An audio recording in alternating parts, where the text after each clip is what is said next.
Welcome to my channel. This is an educational channel that's meant to provide more courses for engineering students.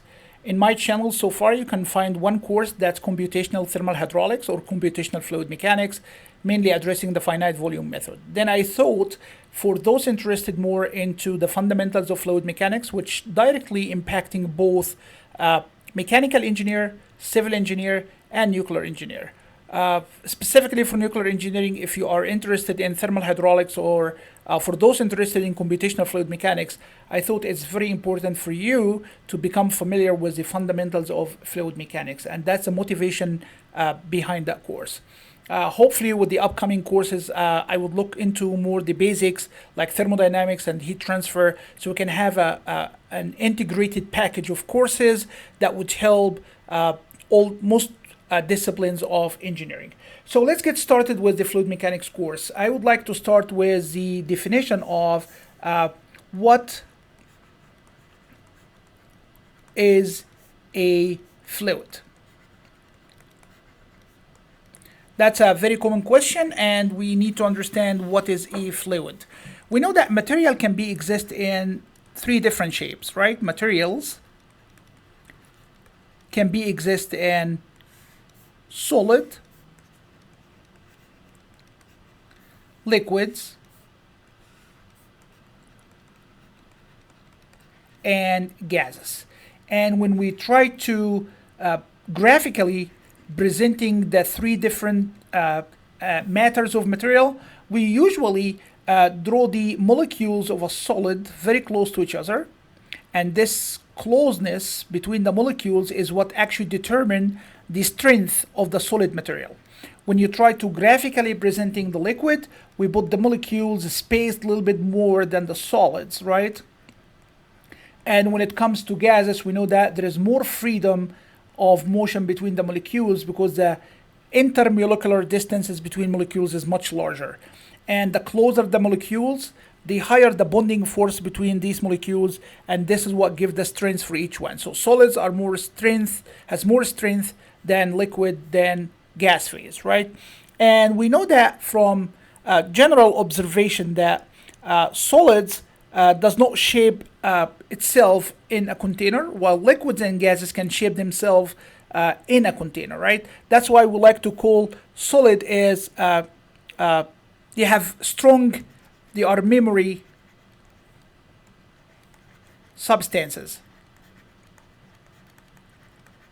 and you need to do a lot of work to change the shape of a solid, right? While liquids and gases, they have no memory substances. These are just general features of the different shapes of materials. So let's get back to the original question: is what is a fluid? The standard definition of a fluid is its substances. So fluid, according to the books, is a substance that deform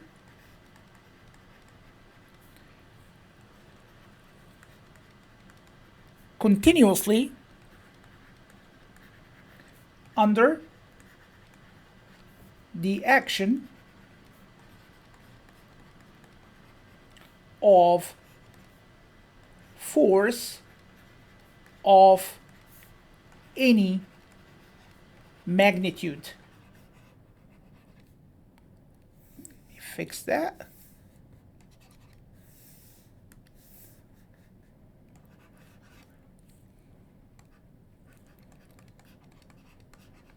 So this is the book definition of a fluid: substance that deform continuously under the action of force of any magnitude. Before I dive into that definition, let's give an example here. Think that you're having a stack of playing cards, and you have them sitting over a solid surface, a stationary surface, non-moving surface, right?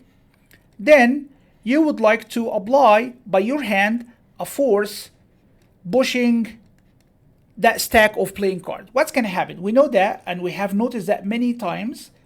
You can go and do that experience by yourself, that experiment, right? You will see that the first card will be shifted, less shifting for the second, less shifting for the third, and that's gonna keep going until the lower card that's really attached to the stationary surface is not gonna move, and you end up having changing the shape of the playing cards, right, under the action of that force, and this is what we call it deformation. So what happened between here and here is deformation. And this deformation only occurred because the action of force, and that's explained deform under the action of force. Now think about replacing this the stack of playing cards by a solid block. So let's assume that we have a block made of iron or copper or any solid material, right, and sitting stationary over a surface, and you have the same block made of water.